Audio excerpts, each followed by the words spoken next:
सबका स्वागत है हमारे चैनल रिटेल ज्ञान पर। और आज हम बात करने वाले हैं different players in the retail market. Seattle based firm Amazon का पूरा focus e commerce, digital streaming, cloud computing और आर्टिफिशियल इंटेलिजेंस पर है। अमेजॉन एप्पल, गूगल और माइक्रोसॉफ्ट की बराबरी पर है और पूरे वर्ल्ड की इकोनॉमी पर इसका असर देख सकते हैं। अमेजॉन का रेवेन्यू $280 बिलियन है और अमेजॉन बहुत पॉपुलर है फॉर यूजिंग एडवांस टेक्नोलॉजी और इनोवेटिव आइडियाज़। कंपनी बहुत ज़्यादा कस्टमर सेंट्रिक है और उनका सबसे बड़ा गोल है कस्टमर सेटिस्फैक्शन, और कस्टमर की मदद के लिए कंटिन्यूसली कुछ ना कुछ चेंजेस करते हैं एआई यूज़ करके। और शायद यही एक कारण है कि आज अमेजॉन के पास 4.4 बिलियन पेड सब्सक्राइबर्स हैं। 2010 में अमेजॉन और मैकमिलियन पब्लिशर्स के बीच डिस्प्यूट हो गया over the pricing of the electronic books, क्योंकि अमेजॉन ने अपने इलेक्ट्रॉनिक बुक्स की प्राइस इतनी ज़्यादा कम कर दी थी कि ऑथर्स को प्रॉफिट ही नहीं हो रहा था। और अमेजॉन ने मैकमिलियन पब्लिशर्स की सारी बुक्स इलेक्ट्रॉनिक और हार्ड कवर अपनी साइट से हटा दी। एक सबसे बड़ा रीज़न अमेजॉन के ऐसे मोनोपोलिस्टिक बिहेवियर का है कि वो डायरेक्टली डील करते हैं कस्टमर्स के साथ और सारा कस्टमर डाटा उनके पास ही स्टोर रहता है। इसी वजह से उनके पास आइडिया रहता है कि कौन सा प्रोडक्ट सबसे ज़्यादा सेल होगा और फिर बाद में जाके वो खुद उस प्रोडक्ट को प्रोड्यूस करना चालू कर देते हैं at a lower cost, replacing even the big brands. इसी वजह से सप्लायर्स को कस्टमर्स की नीड और डिमांड्स के बारे में कुछ पता ही नहीं रहता, जिसकी वजह से उनका दूसरा डिस्ट्रीब्यूटर को सप्लाई भी अमेजॉन ही कंट्रोल करता है। अमेजॉन की ई कॉमर्स प्लेटफॉर्म पर डोमिनेंस की वजह से वो कुछ भी कर सकते हैं और नोबडी क्वेश्चंस देम। वो इंटरनेट पे ध्यान रखते हैं और कोई और प्रोडक्ट की प्राइस उनकी प्राइसिंग से भी कम हो तो वो अपने प्लेटफॉर्म पे उस मर्चेंट का प्रोडक्ट की विजिबिलिटी कम कर देते हैं, जिसकी वजह से मर्चेंट के पास कोई ऑप्शन नहीं बचता then to increase price on the competitor side, और वो फिर सेल्स लूज करते हैं अमेजॉन को।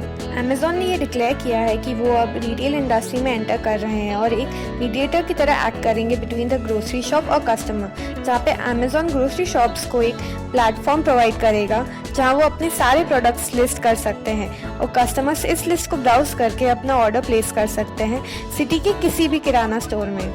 दो ये प्लान बहुत बेनिफिशियल है, बट अमेजॉन के मोनोपोलिस्टिक नेचर की वजह से काफ़ी सारे डिस्ट्रीब्यूटर्स और रिटेलर्स को इसका नुकसान हो सकता है। और इसकी वजह से जब जेफ बेजोस ने ये कहा था कि वो इंडियन रिटेल मार्केट में एंटर कर रहे हैं, तब काफ़ी बिजनेसमैन ने प्रोटेस्ट किया था।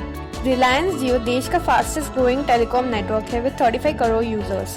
उन्होंने बस कुछ ही सालों में अपने सारे कॉम्पिटिटर्स को मार्केट से बाहर कर दिया है और देश के प्रोमिनेंट नेटवर्क्स जैसे कि वोडाफोन, आइडिया और एयरटेल से भी आगे निकल गए। जियो रिलायंस ग्रुप का प्रॉफिटेबल बिजनेस है और इसे यूज करके Ambani wants to enter e commerce. India में रिलायंस जियो ने ऑलरेडी मोनोपोली कर ली है by having the largest market share of 32.044%। Reliance along with Facebook ने डिसाइड किया है to enter the retail market as Jio Mart. Facebook social media का एक बहुत बड़ा पार्ट है with Facebook, WhatsApp and Instagram under one roof. Facebook ने announce किया है कि वो जियो मार्ट में $5.7 बिलियन इन्वेस्ट करेंगे। यह प्रोजेक्ट इंडियन रिटेल मार्केट को पूरी तरह बदल देगा विद जियो के 388 मिलियन यूजर्स और फेसबुक के 328 मिलियन यूजर्स। जियो मार्ट ने ऑलरेडी मर्चेंट्स के साथ काम करना चालू कर दिया है और उन्होंने पीओएस सिस्टम्स प्रोवाइड कर रहे हैं, जिसकी वजह से मर्चेंट्स इजीली अपना सामान ऑनलाइन बेच पाएंगे। और इसके साथ ही रिलायंस रिटेल के पास 100 मिलियन लॉयल मेंबर्स हैं जो रेडीली जियो मार्ट का हिस्सा बनना जाएंगे, और यह एक बहुत बड़ा प्लस पॉइंट है फॉर जियो मार्ट। इस कोलैबोरेशन का एम यह नहीं है कि वो एक सुपर ऐप लॉन्च करे, पर ज़्यादा उनका फोकस यह है कि 60 मिलियन किराना स्टोर्स की मदद करें। और यहाँ पे व्हाट्सएप एक मीडिएटर की तरह काम करेगा बिटवीन किराना स्टोर्स और कस्टमर्स। जियो मार्ट ने अपनी टेस्टिंग चालू कर दी मुंबई के 3 एरियाज में, जहां जियो मार्ट बिजनेस अकाउंट यूज़ कर रहा है फॉर ऑनलाइन ग्रोसरी शॉपिंग। और इस टेस्टिंग में 1200 किराना स्टोर्स ने पार्ट लिया है और इसमें कस्टमर्स को व्हाट्सएप पर बस एक हाय लिखकर भेजना है अपनी ग्रोसरी लिस्ट के साथ और ऑर्डर इनिशिएट हो जाएगा।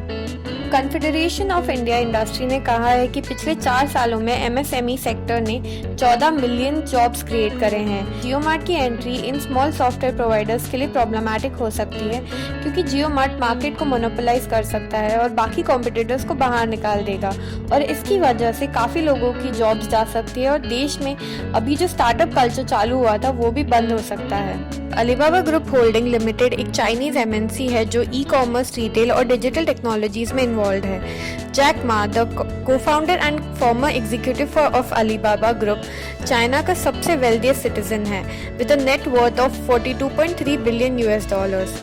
अलीबाबा दुनिया का सबसे बड़ा प्लेटफॉर्म है for B2B trading for small businesses. Startup जैसे कि जोमेटो और Big Basket are backed bye Alibaba group. Social distancing और लॉकडाउन की वजह से ऑनलाइन फूड डिलीवरी में भी बहुत कमी आई है और ऑर्डर नंबर 70% तक गिर गए हैं। 2018 में पेटीएम ने अपने लार्जेस्ट इन्वेस्टर अलीबाबा के साथ मिलकर पेटीएम मॉल खोला। पेटीएम मॉल की मदद से लोकल रिटेलर्स इजीली अपना ऑर्डर्स फुलफिल कर पाएंगे और इतना सब होने के बाद भी पेटीएम मॉल नहीं चल पाया। पेटीएम फाउंडर विजय शेखर शर्मा ने कुछ कदम पीछे लिए और एक basic online to offline model create किया जिसकी मदद से स्मॉल मर्चेंट्स भी अपना प्रोडक्ट ऑनलाइन सेल कर पाएंगे। और उसने ये कोविड-19 के लॉकडाउन का फ़ायदा उठाते हुए पेटीएम मॉल रीलॉन्च किया विद 10,000 किराना स्टोर्स और small retailers for local deliveries.